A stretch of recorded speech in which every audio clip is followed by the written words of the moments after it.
সম্মানিত প্রবাসী ভাই ও বোনেরা, আসলে আমাদের পেনশন দাবিটি এত গুরুত্বপূর্ণ হওয়ার পরও কেন সরকারের কাছে এটা মূল্যহীন? কেন সরকার এই বিষয়টি নিয়ে ভ্রুক্ষেপ করতেছে না? আপনারা দেখতেছেন যে কিছুদিন আগে কিন্তু একটি মানে সরকারি চাকরিজীবীদেরকে এক্সট্রা ভাতা দেওয়ার জন্য কিন্তু সেটা পারমিশন হয়ে গেল। সেটাও কিন্তু খুব দ্রুত টাইমের ভিতরে হয়ে যাচ্ছে। এরপরে দেখলেন যে ডক্টররা, যে ট্রেনিং যে ডক্টররা ছিল, তারাও তাদের স্যালারি কিন্তু ছিল 25,000, তারা 50,000 টাকা দাবি করছেন এবং কি সেখানেও কিন্তু কাজ চলতেছে। হয়তো তারা যে দাবিটা করছে পুরোটা না দিলেও কিছুটা দেবে, বাড়িয়ে দেবে, যার কারণে আন্দোলন কিন্তু থেমে গেছে, প্রতিশ্রুতিও কিন্তু দিয়েছে। কিন্তু আমাদের প্রবাসীদের দাবি নিয়ে কেউ কোনো কথা বলে না। কেন কথা বলে না? কারণ আমরা বাধ্য করতে পারি না। তারা বাধ্য করতে পেরেছে, যার কারণে তাদের বিষয়টি নিয়ে কথা বলেছে। আসলে বাংলাদেশের প্রেক্ষাপট বা বাংলাদেশের সিস্টেমই এটা। যে কোনো সরকার আসুক না কেন প্রিয় বন্ধুরা, যে কোনো সরকার আসলে আপনাকে আপনার অধিকার সুন্দরভাবে সে দেবে না। আপনাকে আপনার অধিকার পেতে হলে লড়তে হবে, আপনাকে আপনার অধিকার পেতে হলে রক্ত ঝরাতে হবে, আপনাকে আপনার অধিকার পেতে হলে দেখবেন যে তাদেরকে বেকায়দায় ফেলতে হবে বা তাদেরকে বাধ্য করতে হবে, মানে তাদের থেকে ঘাড় ধরে নিতে হবে। যখন তারা বাধ্য হবে তখনই কেবল দেবে। এই প্রত্যেকটা বিষয় ঠিক এরকমই হচ্ছে। প্রিয় প্রবাসী ভাই বোনেরা, এই পেনশন দাবিটা এত গুরুত্বপূর্ণ এবং এত যৌক্তিক হওয়ার পরেও যেহেতু এই সরকার এখন পর্যন্ত পেনশন নিয়ে কথা বললো না, আসিফ নজরুল যেহেতু এখন পর্যন্ত পেনশন বিষয়টি নিয়ে কথা বললো না, আমরা বারবার চেষ্টা করে গেলাম, আমরা বারবার এই বিষয়টি নিয়ে কথা বললাম, কাজ করলাম, কিন্তু এর ফল আদৌ আসলো না। এখনো শূন্য মনে হচ্ছে ফল। আমরা জানুয়ারি থেকে রেমিটেন্স শাটডাউনের ঘোষণা দিতে চাচ্ছি। সম্মানিত প্রবাসী ভাই বোনেরা, আপনারা একমত আছেন কিনা কমেন্ট সেকশনে জানাবেন।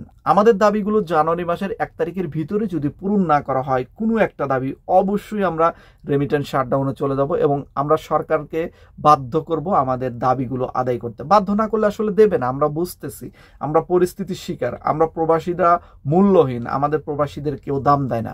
এটা সরকার বলেন বা যে কোনো সরকার বলেন বা দেশের মানুষ বলেন বা কেউ দাম দেয় না।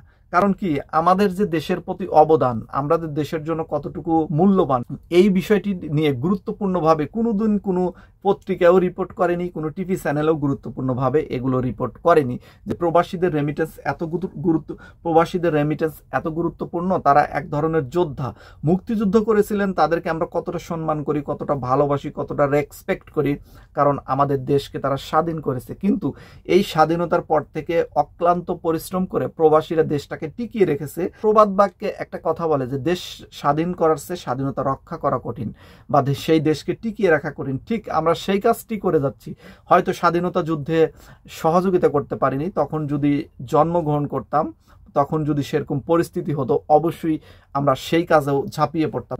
আমরা দেশকে নিজের জীবনের চাইতেও বেশি ভালোবাসি, যার কারণে কিন্তু আমরা বিদেশে এসে অক্লান্ত পরিশ্রম করে এই ব্যাংকে গিয়ে কিন্তু বৈধ পথে আমরা রেমিটেন্স ছেড়ে দিচ্ছি, এই শুধুমাত্র আমাদের দেশকে ভালোবাসার কারণে।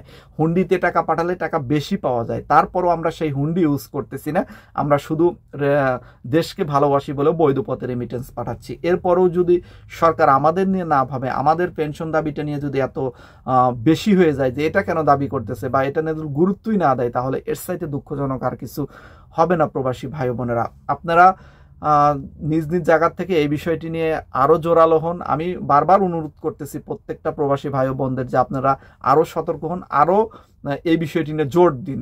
আমি একা বললে তো এই বিষয়টি নিয়ে কাজ হবে না, আপনারা শত শত মানুষ এই বিষয়টি নিয়ে কথা বলুন। আর এখানে আরো একটি সমস্যা আছে, সেটা হলো শত শত মানুষ আপনাদের পক্ষে কেন কথা বলবে।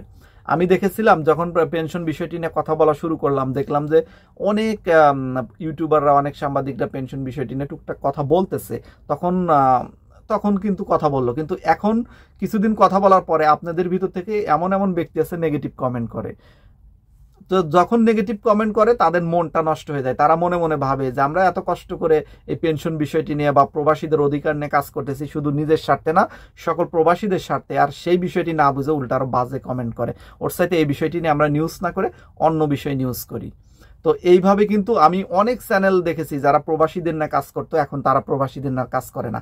তো আমার কথা হচ্ছে, আপনারা যারা এখানে আছেন অবশ্যই আপনারা উৎসাহ দেবেন, যে কোনো ব্যক্তি, আমি না শুধু, যারা কাজ করতেছে প্রবাসীদের না, তার প্রয়োজনে একটা কমেন্ট করে তাদেরকে উৎসাহ দেবেন, কারণ তারা যেন কাজ করার আগ্রহ হারিয়ে না ফেলে এবং তারা যেন কাজ করে যায়। একটা সময় এই কাজের ফলেই কিন্তু সব দাবিগুলো পূরণ হয়ে যাবে। সম্মানিত ভিউয়ার্স, আজকের মতো বিদায় নিচ্ছি। সবাই ভালো থাকবেন এবং পেনশন দাবিটি আদায় করতে হলে আমাদের অবশ্যই রেমিটেন্স শাটডাউনে চলে যেতে হবে।